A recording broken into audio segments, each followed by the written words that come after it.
Did the hospital send the confirmation for my surgery? I asked quietly, trying to keep my voice steady as we sat around the polished oak table. My mom didn't even look up from serving mashed potatoes. They did, she said casually. But we had to use that money for your brother's birthday.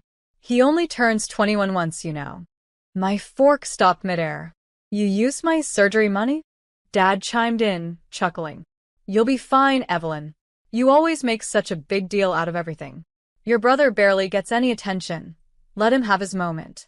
Across the table, Ethan grinned smugly, flashing the new designer watch gleaming on his wrist. Thanks for funding my birthday, sis, he said, half joking but fully proud. The room went silent except for the faint clinking of cutlery. I placed my fork down carefully, my heart thudding like thunder under the calm surface of my voice. So, I said softly, I guess you still don't know who really needs the surgery. Dad frowned. What's that supposed to mean? Mom's smile faltered. Evelyn, stop being dramatic. I looked at each of them slowly, one by one. My brother's arrogant smirk, my father's dismissive eyes, my mother's cold indifference, and then I smiled. Don't worry, I said. You'll find out soon enough. For the first time in years, they looked uneasy. That night, as I packed a single suitcase, I decided they wouldn't get another chance to spend my life like it was disposable. And the real surgery? It wasn't for my body anymore, it was for my freedom. The next morning, I drove to the hospital myself, the same one my parents were supposed to handle everything with. The receptionist, a kind woman named Hannah, looked up my file. Your surgery was fully approved, Ms. Reeves, she said. But your guardian canceled it 2 weeks ago. Claimed it wasn't medically necessary. I froze. Guardian? I was 24. They didn't have that power anymore. Hannah frowned at her screen. Wait, someone submitted an old authorization form under your father's name. That's highly irregular. I exhaled slowly. Can I get a copy of that form? Within minutes, I was holding the evidence, my father's signature, forged beside mine. The ink was shaky, but not enough to draw suspicion. My hands trembled, but my voice was steady when I said, "Thank you." Outside in the parking lot, the sun felt different, not warm, but clarifying. I drove straight to my lawyer's office. Mr. Lane had handled my insurance paperwork before. When he saw the document, his expression darkened. This is fraud, Evelyn. Not just morally wrong, legally punishable. Good, I said quietly. Then we'll handle it legally. That evening, I emailed my parents the scanned copy of the forged signature, attaching the message. I think you should know what the hospital found today. I'll let you decide whether you want to fix it yourselves or let someone else fix it for you. By midnight, my phone buzzed nonstop. Missed calls. Apologies. Excuses. I didn't answer a single one. The real surgery was scheduled for next week, funded by a private foundation that didn't steal from me. And soon, I'd show my family what healing really looked like. A week after my surgery, I received a message in our family group chat, the same one they used to brag about Ethan's parties. Mom, Sunday dinner at 7. Family only. Let's talk. I stared at it for a long moment. Maybe they thought a single dinner could undo years of betrayal. Still, curiosity won. I showed up. The house was spotless, candles lit, like they were preparing for a guest who mattered. Dad smiled stiffly. Evelyn, you look good. Recovery suits you, Mom added, her voice too sweet to be real. Ethan, sitting across the table, avoided my eyes. Probably embarrassed. Probably still trying to figure out how I'd paid for everything on my own. Dinner started quiet, until Dad cleared his throat. Your mother and I made a mistake. We thought we were doing what was best for everyone. You used my medical fund for a birthday watch, I said calmly. That's not a mistake. That's a choice.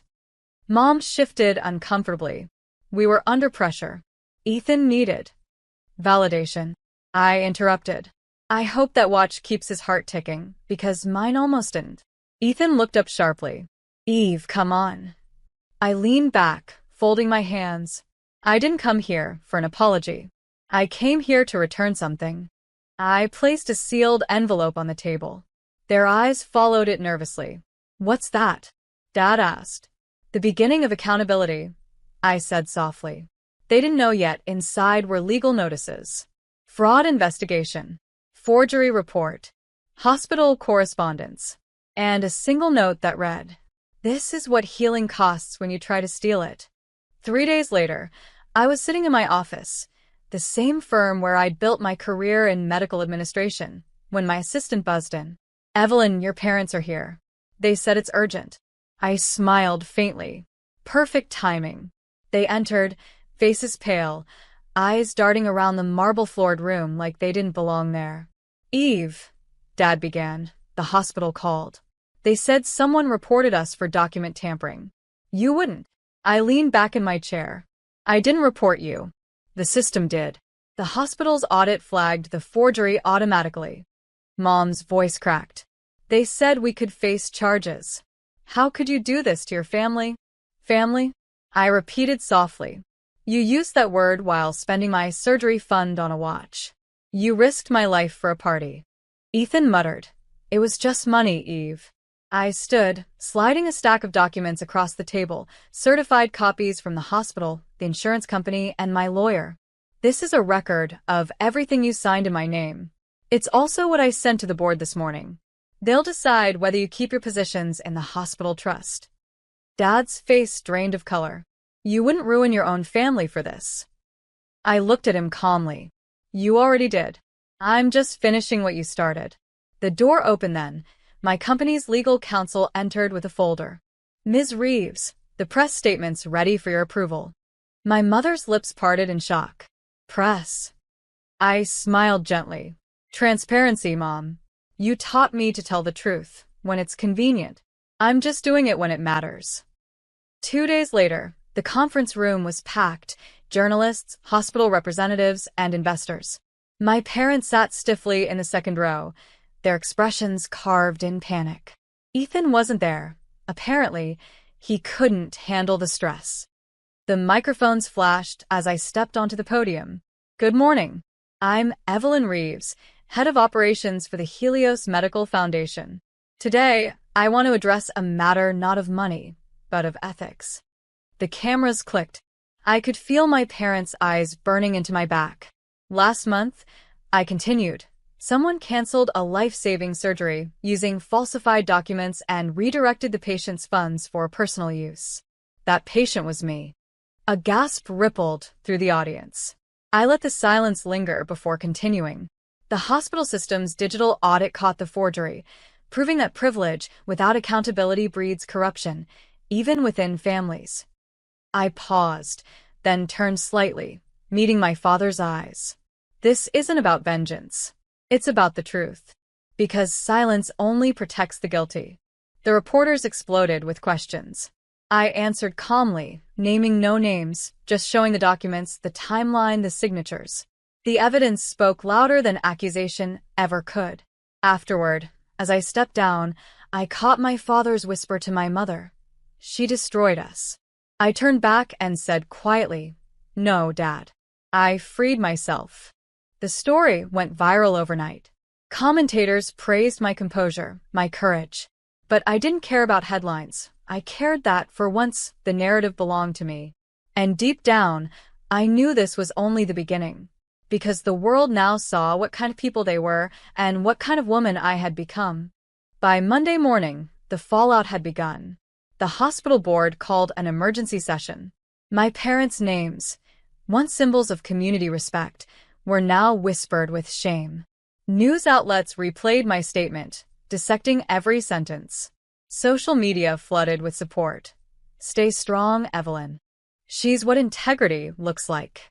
But the part that hit hardest came from the hospital director himself. He called me into his office, eyes full of quiet admiration.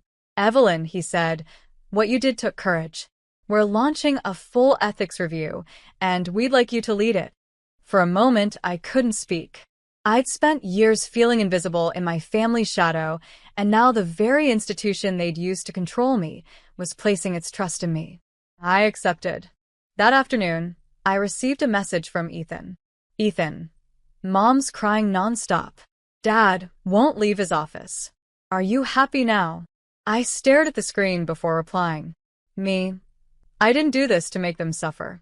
I did it so they'd finally understand suffering. He didn't respond.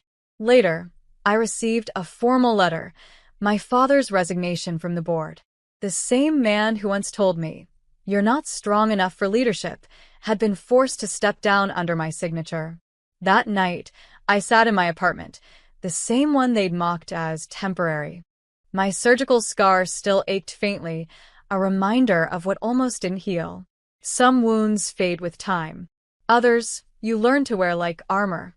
And mine? Mine gleamed, proof that betrayal doesn't break you. It builds the version of you they never thought you'd become. 2 weeks later, I got an unexpected call from my mother. Her voice was quiet, stripped of the usual authority. "Evelyn, can we have dinner?" "Just the family."